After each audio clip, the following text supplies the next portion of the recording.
دوستو ویڈیو شروع کرنے سے پہلے ہمارے channel Alhuda online Quran academy centre کو سبسکرائب اور ویڈیو کو لائک کریں۔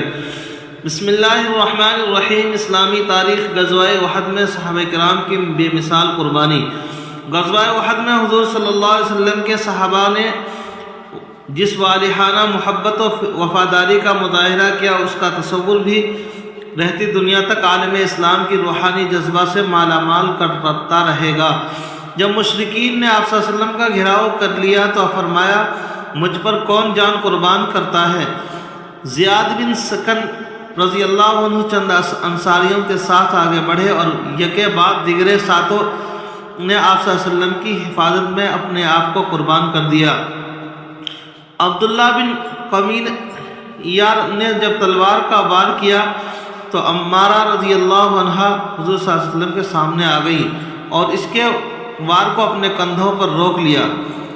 جب ابو دجانہ رضی اللہ عنہ ڈھال بن کر کھڑے ہو گئے، یہاں تک کہ ان کی پیٹھ تیروں سے چھلنی ہو گئی، حضرت طلحہ رضی اللہ عنہ نے دشمن کے تیر اور تلوار ہاتھوں پر روکی، جس کی وجہ سے ان کا ایک ہاتھ کٹ کر گر گیا۔ دشمن کی ایک جماعت حملے کے لیے آگے بڑھی تو تنہا حضرت علی رضی اللہ عنہ نے ان کا رخ پھیر دیا۔ غرض صحابہ کرام رضی اللہ عنہم مجمعین کی حضور صلی اللہ علیہ وسلم سے وفاداری اور جانثاری نے اپنی شکست کو فتح میں تبدیل کر دیا۔ حضور صلی اللہ علیہ وسلم کا معجزہ، ہاتھ سے خوشبو نکلنا۔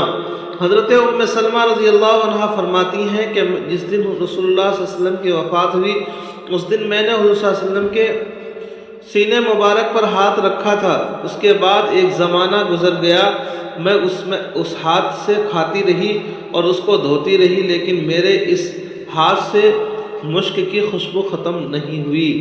ایک فرض کے بارے میں مزدور کو پوری مزدوری دینا۔ رسول اللہ صلی اللہ علیہ وسلم نے فرمایا، میں قیامت کے دن 3 لوگوں کا مقابل بن کر ان سے جھگڑوں گا۔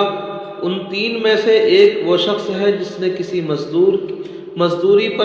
مزدوری پر رکھا اور اس سے پورا کام لیا مگر اس کی پوری مزدوری نہیں دی۔ خلاصہ مزدور کو مکمل مزدوری دینا واجب ہے۔ ایک سنت کے بارے میں بد اخلاقی سے بچنے کی دعا۔ رسول اللہ صلی اللہ علیہ وسلم یہ دعا فرماتے تھے، اللہم انی اعوذ بک من منکرات الاخلاق والاعمال والاہواء، اے اللہ میں برے اخلاق، برے اعمال اور بری خواہشات سے تیری پناہ چاہتا ہوں۔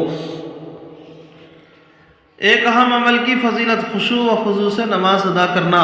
رسول اللہ صلی اللہ علیہ وسلم نے فرمایا، جو کوئی خوب اچھی طرح وضو کرے اور 2 رکعت نماز خشوع و خضوع کے ساتھ پڑھے تو اس کے لیے جنت واجب ہو گئی۔ ایک گناہ کے بارے میں یتیموں کا مال کھانا۔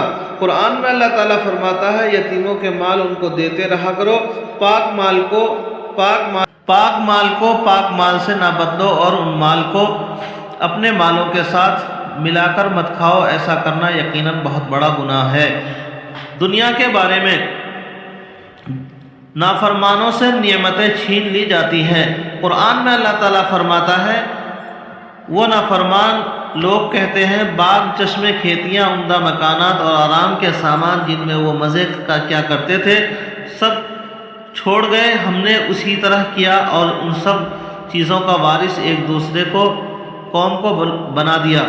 پھر ان لوگوں پر نہ تو آسمان رویا اور نہ ہی زمین اور نہ ہی ان کو مہلت دی گئی۔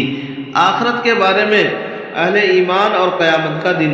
رسول اللہ صلی اللہ علیہ وسلم سے 50,000 سال کے برابر دن یعنی قیامت کے بارے میں پوچھا گیا کہ وہ کتنا لمبا ہوگا، تو رسول اللہ صلی اللہ علیہ وسلم نے فرمایا، اس ذات کی قسم جس کے قبضے میں میری جان ہے، وہ دن مومن کے لیے اتنا مختصر کر دیا جائے گا جتنا دیر میں وہ دنیا میں فرض نماز ادا کیا کرتا تھا۔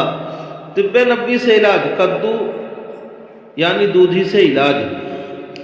حضرت انس رضی اللہ عنہ فرماتے ہیں کہ میں نے کھانے کے دوران رسول اللہ صلی اللہ علیہ وسلم کو دیکھا کہ پیالے کے چاروں طرف سے کدو تلاش کر کھا رہے ہیں۔ اسی روز سے میرے دل میں کدو کی رغبت پیدا ہو گئی۔ فائدہ، اطباء نے اس کے بے شمار فائدے لکھے ہیں اور یہی بہی کے ساتھ پکا کر استعمال کیا جائے تو بدن کو عمدہ غذائیت ملتا ہے۔ گرم مزاج اور بخار زدہ لوگوں کے لیے یہ غیر معمولی طور پر نفع بخشتا ہے۔ نبی کریم صلی اللہ علیہ وسلم کی نصیحت۔ رسول اللہ صلی اللہ علیہ وسلم نے فرمایا جو اللہ اور آخرت کے دن پر ایمان رکھتا ہو اسے اپنے پڑوسی کا اکرام کرنا چاہیے۔ صحابہ رضی اللہ عنہم اجمعین نے پوچھا یا رسول اللہ پڑوسی پر کیا حق ہے؟ فرمایا اگر وہ تم سے کچھ مانگے تو اس کو دے دیا کرو۔ اللہ تبارک و تعالیٰ عمل کرنے کی توفیق نصیب فرمائے۔ چینل کو سبسکرائب اور ویڈیو کو لائک کریں۔